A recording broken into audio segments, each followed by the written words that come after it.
नमस्कार, मी लक्ष्मण आपल्या व्हिडिओमध्ये सर्वांचे स्वागत करतो. या नवीन व्हिडिओमध्ये आपण मुंबईमधील टॉप कॉलेजेस असणारं Sardar Patel college of engineering या कॉलेजबद्दल पूर्ण माहिती बघणार आहोत. त्या माहितीमध्ये जर कॉलेजचे इस्टॅब्लिशमेंट, कॉलेजमध्ये किती ब्रँचेस आहेत, त्या ब्रँचचा कट ऑफ, त्या ब्रँचचा इनटेक, प्लेसमेंट आणि कॅम्पस सर्व गोष्टी या व्हिडिओमध्ये आपण बघणार आहोत. तर हे गव्हर्नमेंट कसच्या टाईपचं आहे, तर गव्हर्नमेंट ॲडेड ऑटोनॉमस कॉलेज आहे. म्हणजे हे गव्हर्नमेंटच्या अंडर येणारं कॉलेज आहेत, पण त्यानंतर ह्या कॉलेजचा जो सिलेबस असतो, जो पेपर असतात, ते सर्व कॉलेजच डिसाईड करतं, की कॉलेजला कधी कसे शेड्यूल ठेवायचं आहे आणि कधी पेपर कंडक्ट करायचा आहे. हे सर्व कॉलेज ठरवतं, युनिव्हर्सिटी काही ठरवत नाही. ओके. सर्व कॉलेजच बघतात. तर कॉलेजचा एस-पी-सी असं म्हणलं जातं. ओके. तर तर ओव्हरव्ह्यू बघू.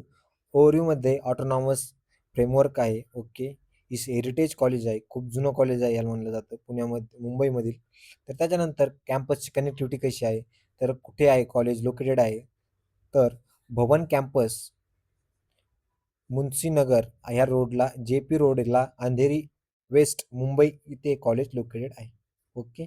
कॅम्पस 47 एकरमध्ये म्हणजे 47 एकर्स कॅम्पस आहे. खूप मोठा कॅम्पस आहे. मुंबईसारख्या ठिकाणी एवढा मोठा कॅम्पस भेटणं म्हणजे नशिबवानच लागतं अशा कॉलेजला ॲडमिशन घेण्यासाठी. त्यानंतर इथून अंधेरी स्टेशन फक्त 10 मिनिटाच्या अंतरावरती आहे. 1.5 किलोमीटर म्हणजे 1.5 के-एम मीटर अंतरावरती आहे म्हणजे किलोमीटर अंतरावरती आहे. त्यानंतर आझाद नगर मेट्रो स्टेशन इथून फक्त 1 किलोमीटर ते अंतरावरती आहे.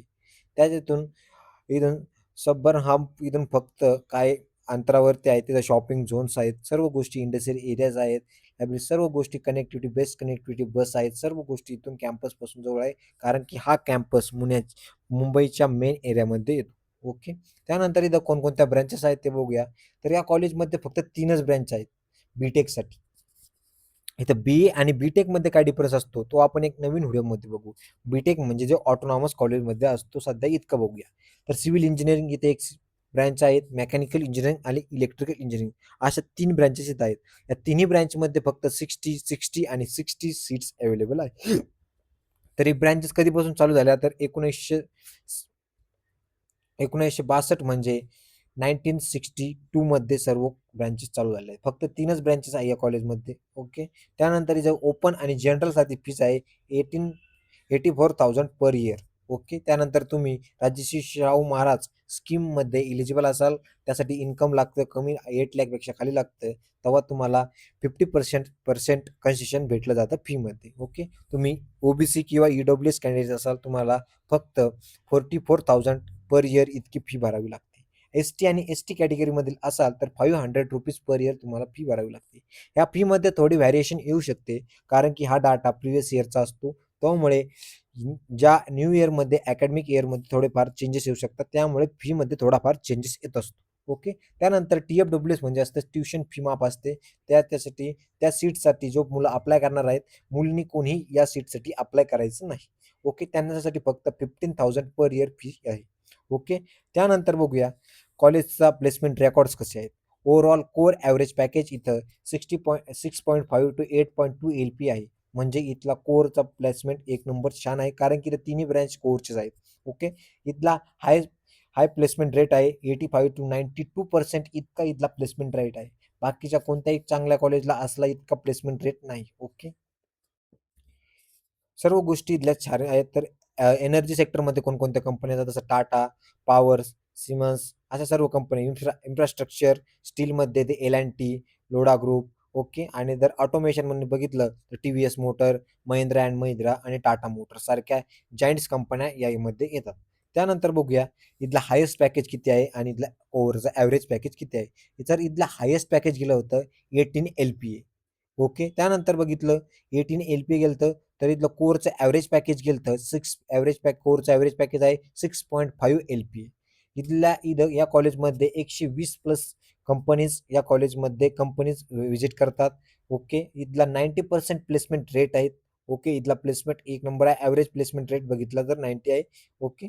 त्यानंतर बघूया या कॉलेजचा कट ऑफ लागतो किती. तर इलेक्ट्रिकल इंजिनिअरिंगसाठी जी ओपनचा म्हणजे जनरल ओपनचा कट ऑफ आहे 99.05 पर्सेंटाईल. त्यानंतर येतो ओबीसी एस ओबीसीसाठी इथला कट ऑफ लागतो 98.97 त्यानंतर एससीसाठी लागतो 95.92 तर एसटीसाठी लागतो 86.35 तर ईडब्ल्यूसाठी लागतो 97.40 तर टीएफडब्ल्यूसाठी लागतो 98.56 तर मेकॅनिकल इंजिनसाठी लागतो ओपनसाठी कट ऑफ 99.05 ओवीसाठी लागतो 98.19 तर एसटीसाठी लागतो 94.66 एसटीसाठी लागतो 97.69 तर ईडब्ल्यूसाठी लागतो 96.97 तर टीएफडब्ल्यूसाठी लागतो 98.56 तर सिव्हिल इंजिनिअरिंगसाठी लागतो 97 पॉईंट ओपनचा 96 तर ओबीसीसाठी लागतो 97.19 तर एसटीसाठी लागतो 93.10 एस टीसाठी लागतो 82.84 तर ईडब्ल्यूसाठी लागतो 93.56 तर टीएफडब्ल्यूसाठी लागतो 96.83 असा आहे या तिन्ही ब्रँचचा कट ऑफ. ओके, मागच्या वर्षीचा आहे. तर इथलं कॅम्पस बघितलं तर कॅम्पस एक नंबर छान आहे. मुंबईमध्ये 40+ एकरमध्ये कॅम्पस असणं म्हणजे खूप मोठी गोष्ट आहे. ओके, इथे सेंट्रल लायब्ररी आहे, टेस्टिंग बर्स आहे, रजिस्ट्रेशन तुम्हाला इथं कॉलेजमध्ये राहण्यासाठी हॉस्टेल सुद्धा आहे. सर्व फॅसिलिटी कॉलेजच्या आतमध्येच अवेलेबल आहेत. तर हा व्हिडिओ मध्ये आवडला असेल तर नक्की व्हिजिट करा कॅम्पसला आणि बघा तुमचा कॅम्पस कसा आहे. तर का चूज करायचं हे कॉलेज?